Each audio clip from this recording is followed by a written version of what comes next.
dahil ay hindi naigahan ng tubig eh. Ah, Gaganyan po kasi siya pag sawa sa tubig. okay. Saka po may natira pang ibang bubumbahin ko nga po ulit ng ganun. Dahil natikon po, kagaya po nito. Opo. Ito po, Opo. Ano po kaya? may ikon po ito sa loob.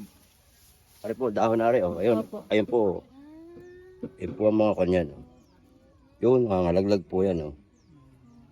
Kaya po na ang dulo niya naputi gawa nito. Yung mga puti po, yun po yun. Kagaya nito po. Opo. Dari Ito. titikom na uli po ito. Gaganon na uli po yan, bibilog na siya.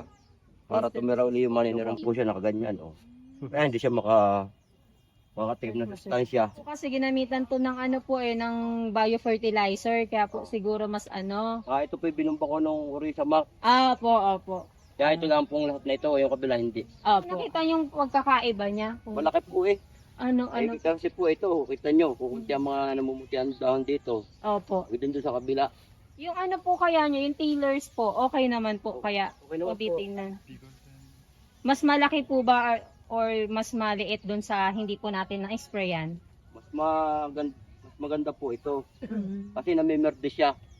Because of ano po. Tapos okay. yung Naninilaw nga po eh. Naninilaw ang Pati iba po eh. dun sa kabila, ang daming naninilaw. kaya nga po sabi ni Pangulo sa akin ay abunuhan na ulit Ah. para bumawi siya. Pwede pa naman po natin ulit applyan ng Orisa Max para po mas maka-recover siya. Ayun. Hindi po nakita namin mas mataas siya. Hindi po kaya problema yon or Kasi po pagka ganito nakataas ang palay, dapat abono mo dito, mild lang. Apo.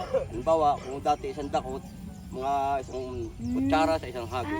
So mas sa tingin niyo po kaya maganda po kaya magiging bunga nito? Ang kalaban lang po natin, yung lahat ng hasik ng drone ay bagyo. Pero kung hindi naman po siya mapoproblemahan ng sa tingin niyo po maganda yung ani nito? Mag-aanihan po ng maganda. Sa tingin niyo po okay naman po ang Orisa Max, maganda naman Ayos po po ba? yun. Ayos.